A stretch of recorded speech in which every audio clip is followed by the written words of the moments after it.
ہوتا ہے. وائٹ لباس کے بارے میں, وائٹ امامے کے بارے میں حدیث مبارکہ ثابت ہے, کتھائی کے بارے میں ثابت ہے, ہرے کے بارے میں ثابت ہے. تو اس کے اشارہ یہ نکل سکتا ہے یہ چاروں امام حق ہیں, ان کو پہنا جائے, ہر امام پہنا جائے. یہ ذہن نہ بنا لیا جائے کہ کالے امام والا بولے کہ نہیں بھائی اس شیعوں کی دلیل نکل لی ہے کہ شیعہ کالے امام پہنتے ہیں. یہ دلیل نہیں ہے, دلیل قرآن حدیث اجماع قیاس ہے. اپنے ذہنوں کو چینج کرو مسلمانوں. اگر آپ لوگوں نے اپنے ذہنوں کو چینج نہیں کرا تو بہت زیادہ مسائل آخر میں تمہارے لیے ہو جائیں گے.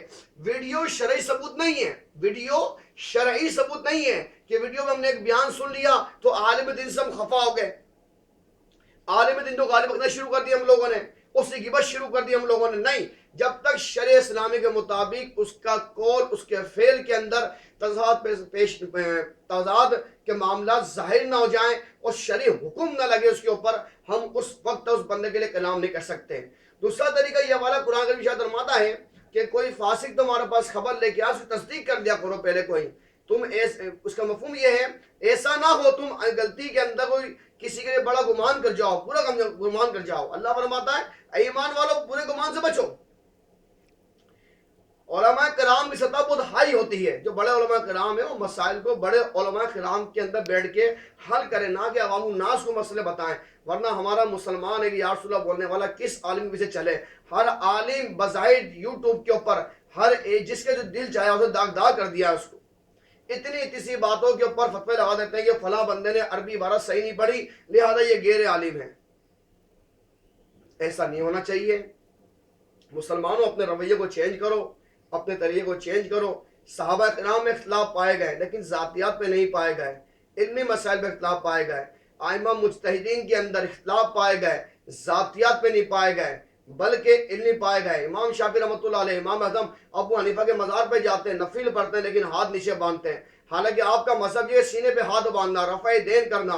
کسی نے پوچھا یہ کیا وجہ ہے, فرمایا یہ ہمارے باپ ہیں یعنی استاد ہیں, یہ علم فقہ کے اندر ہمارے باپ ہیں, انہوں نے اس کی بنیاد رکھی. آپ نے اس دور کے اندر مسائل کی بنیاد رکھی, فقہ کے مسائل نکالنے کی آپ نے. حالانکہ قرآن حدیث کا ماخذ ہے, ماخذ قرآن حدیث ہے. مسائل کو نکالنے والے پھیلانے والے امام ابو حنیفہ رحمۃ اللہ علیہ اس دور کے اندر آپ نے ادباً اپنا مذہب چھوڑ دیا اور امام ابو حنیفہ رحمۃ اللہ علیہ کے مذہب پہ عمل کیا. بتا دیا کہ ہمارا اختلاف ذاتیات پہ نہیں ہے, ہمارا اختلاف کسی حسد کی بنا پہ نہیں ہے, کینہ کی بنا پہ نہیں ہے, بھوک کی بنا پہ نہیں ہے. ہمارا اختلاف جو ہے وہ دینی مسائل کی بنا پر ہے. میرے نزدیک یہ حدیث مبارکہ پوچھی میں اس پہ عمل کر رہا ہوں. امام ابو حنیفہ کے نزدیک رفع دین کرنے کی حدیث منسوخ ہے اور ہاتھ ناپ کے نیچے ہاتھ بننا سنت ہے. آپ کہتے ہیں یہ روایت معتبر ہے تو آپ نے اس پہ عمل کیا. آپ نے آقا ارشاد فرماتے ہیں مفہوم ہے جس کا میرے صحابہ ستاروں کے معنی سے جس صحابی کی بھی اتباع کر لی, بات مان لی, پیروی کر لی, وہ ہدایت تک پہنچ گیا.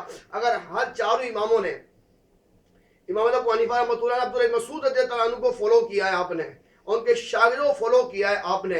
امام شافعی رحمۃ اللہ علیہ کا جو رجحان رہتا ہے امام عبداللہ بن عباس رضی اللہ عنہ کی روایتیں لیتے ہیں اور جو ان کے شاگردین تھے ان سے روایتیں آپ لیتے ہیں. جو جہاں پہ اختلاف جس کے بعد روایت پہنچی اس نے اس روایت پہ عمل کیا. اس کے نزدیک وہ جو روایت تھی وہ مضبوط تھی, اس نے اس پہ عمل کر لیا.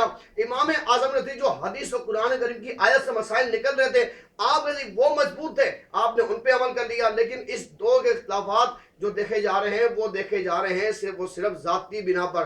کچھ لوگوں نے یہ ذہن بنا لیا ہے کہ ہمیں کوئی چیز خواب میں نظر آ گئی یا پیر صاحب نظر آ گئے خواب کے اندر ہمارے کو, تو ہم نے یہ سمجھ لیا ہم حق پر ہیں, ہم حق پر ہیں, ہمارے پیر صاحب ہمارے خواب میں آئے تھے تو لہذا ہم حق پر ہیں. میرے بھائی جان, خواب اسلام میں حجت نہیں ہے, شرعی حجت نہیں ہے.